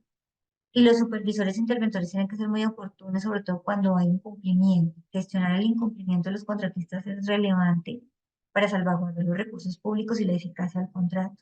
Entonces, por sospecha, se convocaban audiencia de incumplimiento y se hacía muy rápidamente el proceso. Yo me acuerdo que yo en 3 audiencias ya tenía sancionado al contratista. Y eso lo hacía uno con 2 contratistas y ya los demás la pensaban para incumplir. Tenemos herramientas que son la actuación administrativa sancionatoria contractual, que es especial, es en audiencia verbal, muy rápida, y hay que utilizarla para salvaguardar el recurso público. Pues hay que reconocer que los contratistas en Colombia son bastante incumplidos, son muy buenos para presentar ofertas, pero muy malos para cumplir los contratos, porque no alcanzan a analizar realmente, presentan la oferta sin haber pasado un ejercicio de modelación económica de ese negocio y por eso a veces se quedan cortos en el cumplimiento contractual. Entonces es muy importante que se gestione el incumplimiento de manera eficiente. Bueno, y ya finalmente en la etapa postcontractual, ya finalicé mi contrato, lo ejecuté, tengo que hacer el balance y cerrar ese contrato. Entonces, en Ley 80 tenemos la liquidación y el cierre del expediente. En el régimen especial, pues lo que hayan establecido. La liquidación también se aplica a los regímenes especiales si lo establecen en el manual de contratación y lo pactan en el contrato. Entonces, en esta etapa, lo que voy a buscar es hacer un balance del cumplimiento de las obligaciones de las partes, verificando que pues, se haya satisfecho la necesidad y cuál es el resultado económico y técnico de la ejecución de ese contrato. Levantar. Dice, desde mi punto de vista, se hace necesario que en los contratos esté contemplados los tiempos de holgura teniendo en cuenta las variables del clima. Esto se puede exigir. Pues, Elmer, yo creería que si tú estableces un plazo cuando estés estructurando ese negocio jurídico, pues debes tener en cuenta esas situaciones de, digamos, de contexto donde se va a ejecutar el contrato. Y eso tiene que quedar en la matriz de riesgos. El clima es un riesgo que se puede administrar. Entonces, por ejemplo, si yo voy a hacer una obra, a mí me pasó eso, como ordenadora del gasto había una obra en la que tenía que hacerse durante el invierno, porque en verano se secaba el río y era la única vía de comunicación con ese municipio. Entonces no entraban ni embarcaciones. Y tocaba mula y pues imagínense entrar materiales de obra a mula. Entonces, en el plazo de ejecución se dejó como un lapso, como dices tú, de holgura, realmente razonable para la ejecución de las actividades y dentro de la matriz de riesgos te dejó regulado también ese ejercicio. Se pueden suspender los contratos también cuando hay esas dificultades climáticas, pero pues eso tiene un impacto económico. Entonces es muy importante que eso quede muy claro, digamos, en los estudios previos del contexto geográfico, de orden público, de vías de comunicación en las que se va a ejecutar el contrato y se regule ese riesgo para la administración de las partes. Espero haberte dado respuesta. Bueno, entonces, en esta etapa postcontractual voy a hacer el balance del cumplimiento de las obligaciones. Entonces, en ley 80, pues voy a tener la liquidación del contrato. La liquidación puede ser de tres formas. Hay liquidación por mutuo acuerdo. Nos sentamos con el contratista y hacemos un acta de liquidación por mutuo acuerdo.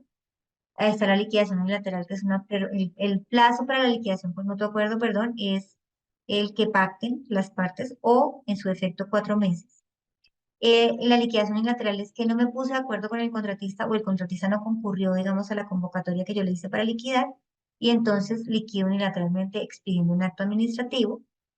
Todos los actos administrativos que yo expida en la ejecución contractual tienen recurso solo de reposición. No hay apelación, pues porque el ordenador del gasto no tiene superior jerárquico. Y está la liquidación judicial que cuando no se logra ni la de mutuo acuerdo ni la unilateral, pues puedo acudir al juez para que liquide el contrato a través de la acción de controversias contractuales. Para la liquidación unilateral hay 2 meses contados a partir de la terminación del plazo para la liquidación por mutuo acuerdo, pero la entidad no pierde competencia para liquidar por mutuo acuerdo o de manera unilateral hasta pasados 12 meses desde el vencimiento del plazo de la liquidación unilateral. En los regímenes especiales a veces no pactan la liquidación, pero la liquidación está contemplada en el CEPAC, en nuestro Código de lo Contencioso Administrativo, para suspender los términos para demandar. Entonces, cuando yo liquido, vuelve a iniciar el tiempo para que yo pueda demandar, que son 12 meses.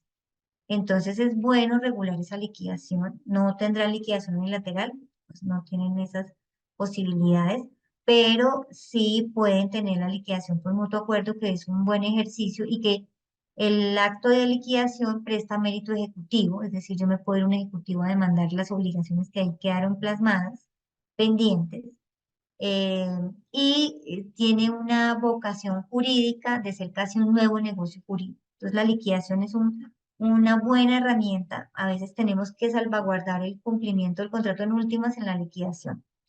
Entonces, es importante que en los regímenes especiales la regule. ¿Cuáles son las recomendaciones? Pues siempre estar muy pendiente de la ejecución contractual, tener una comunicación fluida entre supervisores, interventores y ordenadores del gasto. Estar muy pendiente de la garantía legal. La garantía legal es un concepto del Estatuto del Consumidor y es el servicio postventa que tiene todo bien, obra o servicio. Cuando yo compro un computador, tiene una garantía de 6 meses. Entonces, en esos 6 meses, si se me daña, pues yo puedo pedirle a quien me vendió el computador que me lo repare o me dé un computador nuevo. Todos los bienes, obras o servicios tienen esa garantía. Si no la tienen, digamos, en el mercado, hay una presunta que es de 6 meses. Entonces, es deber de la entidad siempre estar pendiente de esas garantías legales. A veces esas persisten a la liquidación del contrato. Es decir, por ejemplo, si yo compro un vehículo, la garantía son 2 años o 20.000 kilómetros. Entonces, pues esos 2 años yo ya liquidé el contrato, si es que lo liquide, porque puede ser una compra-venta, que es de ejecución instantánea y no se liquida. Entonces yo tengo esos 2 años, si se presenta algún daño en ese vehículo, yo tengo que acudir a la garantía. Entonces es importante saber esa garantía legal, conocerla, establecerla en el contrato, establecer cuál es el alcance, si me reponen, me reparan, me prestan un vehículo, por ejemplo, si se me daña, etcétera, en qué tiempo me tienen que responder, si me van a hacer mantenimientos preventivos y correctivos como parte de la garantía legal. Y en la garantía única, que es un mecanismo de cobertura de los riesgos de cumplimiento del contratista, tengo que tener el amparo de calidad o de calidad y correcto funcionamiento o de estabilidad de la obra que se va a activar cuando yo reciba satisfacción y por el mismo plazo de la garantía legal. Entonces, eso es muy importante para supervisor e interventor y para el ordenador del gasto y para la entidad misma. Los manuales de contratación deben regular los procedimientos de pago. Eso es súper importante. Las facturas son títulos valores. Hoy la facturación es electrónica. También pueden haber cuentas de cobro para quien no está obligado a facturar. Pero la factura es un título valor y cuando me la presentan y yo no la rechazo dentro de los 3 días hábiles siguientes, se entiende que la acepté y tengo que pagar. Ahí tiene que estar muy alineado el procedimiento para que los supervisores cuando reciban una factura dejen todo y se ocupen de la factura. Y si tiene errores por el concepto, por los valores, por las cantidades, por el régimen tributario, por lo que sea, la devuelvan inmediatamente por escrito. Y cuando les vuelvan a traer la factura, se diga claramente en la nueva factura que se reemplaza la factura tal para que se anule. Porque como son títulos valores, pueden ser endosados o pueden ser objeto de negociación y en esa medida, pues están en el mercado y yo me expongo a hacer un pago de lo no debido. Eh, a una entidad pública le pasó eso, pagó y tuvo que pagar dos veces, porque el que paga más paga dos veces. Le pagó al contratista, el contratista le entregó dos facturas que eran originales y se llevó una de ellas, la endosó, él recibió el pago y luego tuvieron que pagarle a quien le habían endosado, que era una fiduciaria. Entonces, ojo con ese procedimiento de pago, tiene que estar muy regulado, tiene que respetarse el turno, uno no le paga como le da la gana a la gente, sino que tiene que haber un registro de llegada de los pagos, de las facturas y se tiene que pagar en ese orden. El único que puede autorizar un cambio en el orden de pago es el representante legal, ni siquiera el ordenador de gastos, el representante de legal de la entidad y por razones de orden público. Ejemplo, ya a mí me pasó eso. Teníamos una obra y hubo una inundación, entonces el contratista nos pidió que le agilizáramos los pagos porque mientras hacía efectiva la póliza todo el resto que tenía, pues tenía que hacer una inversión enorme para reemplazar equipos y volver a retomar la obra. Y era una obra que estábamos contra el tiempo, entonces pues se hizo un acto administrativo de justificación supremamente motivado con la prueba de la inundación y todo lo demás para que se pudiera alterar el orden de pago y se pagara muy rápidamente a ese contratista. Nuevamente hay que tener formatos de la liquidación, del cierre del expediente. ¿Qué es el cierre del expediente? Tenemos la liquidación, no todos los contratos se liquidan. ¿Cuáles se liquidan? Los de tracto sucesivo o ejecución en el tiempo, menos los de prestación de servicios profesionales y de apoyo a la gestión, no se liquidan. También se pueden liquidar los contratos de ejecución instantánea cuando tengan problemáticas y así se ha pactado. Entonces, se liquidan los que se pactan, la liquidación y los de tracto sucesivo. Entonces, es bueno tener formatos de liquidación, de las actas de liquidación y estar muy pendiente de los términos para esa liquidación porque puede ser la última oportunidad de salvaguardar la ejecución de un contrato. Y está el cierre del expediente. Como les contaba, hay unas garantías dentro de la garantía única y unos amparos que son postcontractuales. Es decir, que se van a dar una vez ejecutado el contrato y hasta liquidado. Entonces, hay que estar al tanto de esos amparos. Por ejemplo, si yo tengo una obra que tiene 5 años de estabilidad de la obra y en el año 2 comienza a agrietarse, pues tengo que declarar el siniestro de calidad, haciendo primero un informe, y, digamos, en ese sentido con el debido proceso, para pedirle al contratista que venga y me repare o me rehaga los trabajos.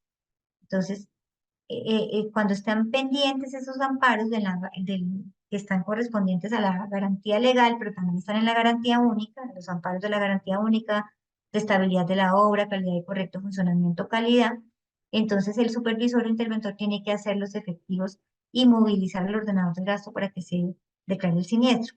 Por eso el cierre del expediente se da cuando ya se han vencido todos esos plazos de los amparos de la garantía única y de la garantía legal. Entonces yo cierro el expediente y digo, no se presentaron siniestros o yo los gestioné. Y ya el expediente se puede ir al archivo. Es recomendable que al inicio de todas las vigencias yo haga un listado de los contratos que no se han liquidado, pero que ya se terminaron, para que no perdamos competencia para liquidar, porque pues eso puede generar una falta disciplinaria o un problema fiscal. Y estar muy pendiente del tema de los siniestros, las garantías que se constituyen para amparar los contratos, pues se van a afectar cuando haya incumplimientos del contratista o también cuando hayan temas de calidad, que no son derivados de incumplimientos, sino de calidad de los bienes, obras o servicios. Siempre hay que aplicar el debido proceso, iniciar la actuación administrativa sancionatoria cuando haya incumplimiento del contratista de manera rápida y oportuna y cuando se presenten temas de calidad que no sean de incumplimiento, pues declarar los siniestros y obligar al contratista a que me reponga o me repare, porque pues ahí están involucrados recursos. Y ya con eso terminaríamos las recomendaciones.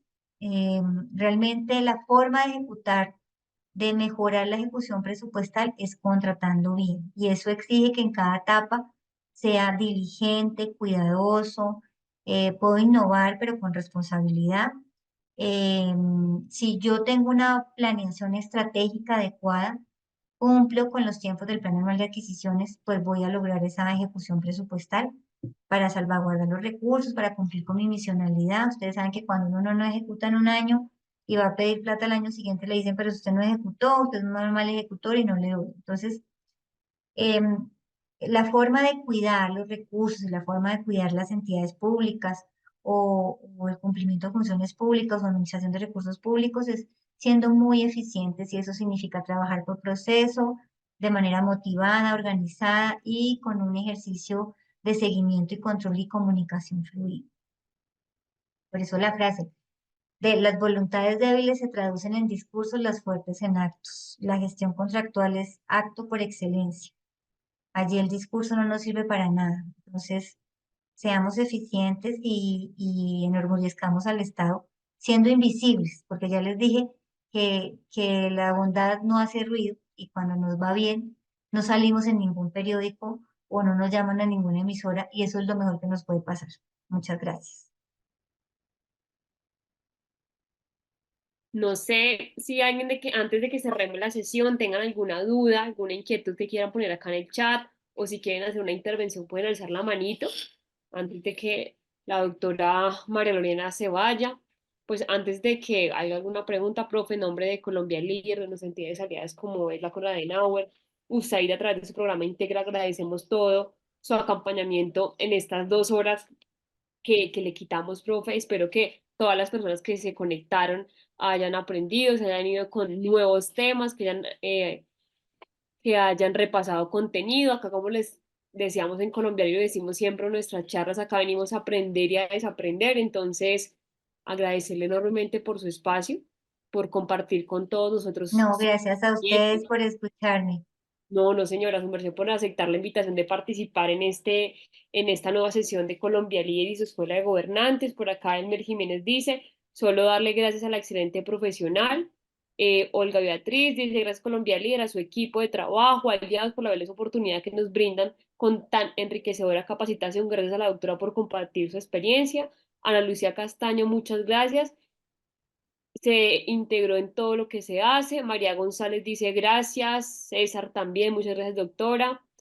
Todas las personas están agradeciendo, profe. Igualmente nos quedamos cortos en todo el agradecimiento en nombre de Colombia Líder. Estamos esperamos que sigas con nosotros en próximas Que sesiones. sí, Ya todas eres las parte veces del que me equipo inviten, con el ganador. mayor de No, los gustos. imagínate, desde que puedas participar con nosotros y estar en serio, bienvenida a este equipo, a esta familia, lo que necesites para hacer desde Colombia Libre y todo nuestro equipo para servirte. Agradecemos tu tiempo, que sacaras un espacio en tu agenda para compartir todo tu conocimiento. Por acá Elmer también dice saludos del Fresno Tolima, a todos ustedes gracias por conectarse. Creo que no veo preguntas, no veo manitas arriba. Antes de que la doctora Lorena se nos vaya, ¿alguien más? Creo que no, mi querida doctora Lorena, nuevamente Bueno, muchas agradecerle gracias. por todo su Una tiempo, feliz por noche. responder cada una de nuestras inquietudes. Acá también Yuri Santa María, agradecimiento por la capacitación, nos dice a la doctora Lorena y al equipo de Colombia Líder por organizar este evento, a todos ustedes gracias por conectarse, por ser fieles asistentes de nuestras charlas. Wilson también dice gracias. Les estamos enviando nuevamente al grupo, al chat de la clase, el link del grupo de WhatsApp para que ingresen y poderles enviar las diapositivas. Cualquier cosa estamos para servirles. Los invitamos a que sigan semana tras semana conectándose a nuestras sesiones. Hace poco, el día de ayer salimos con un diplomado con la RAP Caribe, la Fundación Universitaria de los Libertadores. Es totalmente gratis, van a ser 20 horas de formación todos los lunes y los jueves para que por favor se conecten. También se pueden inscribir a través de nuestras redes sociales, está la publicación. En el mismo grupo de WhatsApp vamos a volver a enviar la invitación para que ustedes hagan parte de este diplomado. Espero que sigan participando en todos nuestros cursos de formación que son gratuitos. Colombia Líder busca también aportarle a la democracia a través de la institución, de fortalecer la academia y qué mejor que hacerlo con los servidores públicos, con los líderes sociales y a través de todas nuestras alcaldías y gobernaciones que hacen parte de lo que Colombia Líder lleva construyendo hace 18 años. Recuerden que todo lo hacemos gratis, no se dejen estafar, nosotros nunca cobramos por nada, solamente queremos aportarle a la democracia también desde la academia, como les decía. Nuevamente, gracias por conectarse. Doctora María Lorena, mis agradecimientos en serio y que tengan buena noche a todos ustedes, que pasen buena noche y que tengan un excelente fin de Gusto. semana. Feliz noche. Que estén muy Chao. bien, cuídense mucho.